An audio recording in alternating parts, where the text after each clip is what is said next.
Hey guys, James saying. So today is a quick video on the great video maker, the 31-inch slider. I've had this since 2019. The model that I had originally, I bought the newer model. This was the controller.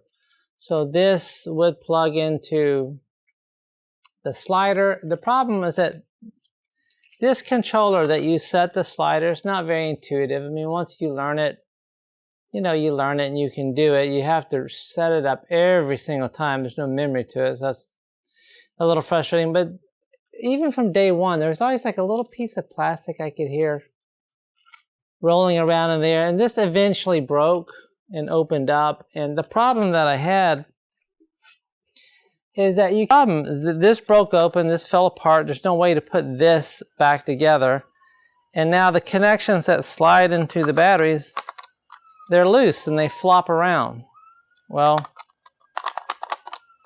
it almost renders this useless. Now I did go buy, it didn't come with a 12-volt adapter, so I'll leave a link where I got this 12-volt adapter. And I bought a 12-volt power supply with multiple adapters so that this does plug in. And I can still use this in the studio, plug this into the wall. So this older slider still works.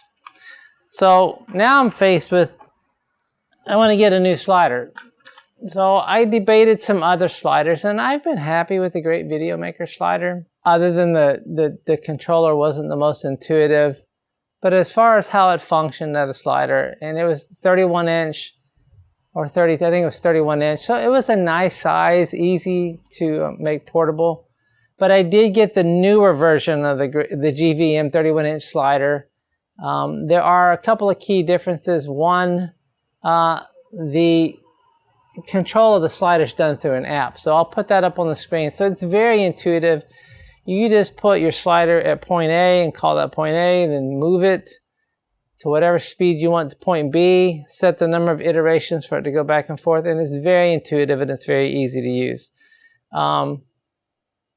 So that's nice, and it does have a part on the side where you can put a battery onto the side of the slider. So it's very portable. If you're thinking about, oh, should I get if somebody has an older slider with one of these for sale, mine was kind of cheap. I mean, maybe yours wouldn't be kind of cheap. Overall, I like the slider. I never really liked this component of it. I can still use it with power, hopefully to continue to work. But I do recommend the GVM 31-inch slider that uses the app over this older version that uses this funky setting. There's nothing intuitive. There's nothing intuitive about using this.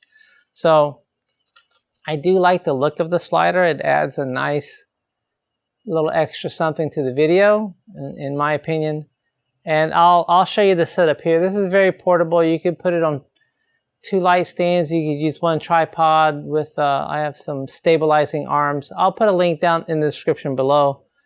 So here, I'll put a video up. Here is the slider I'm using right now with a tripod and then 2 stabilizing arms, because I'm shooting on a Canon R5. I don't want the wobble as the camera gets to each end of the slider.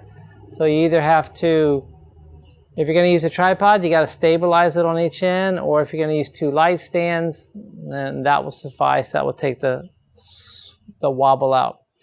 Alright guys, thanks a lot. If you liked the video, hit the thumbs up. It would help my channel. And if you found the information helpful or useful, consider subscribing to the channel. And if you do, remember to turn on notifications so that you don't miss when the next video comes out. Alright guys, thanks so much. We'll see you in the next video.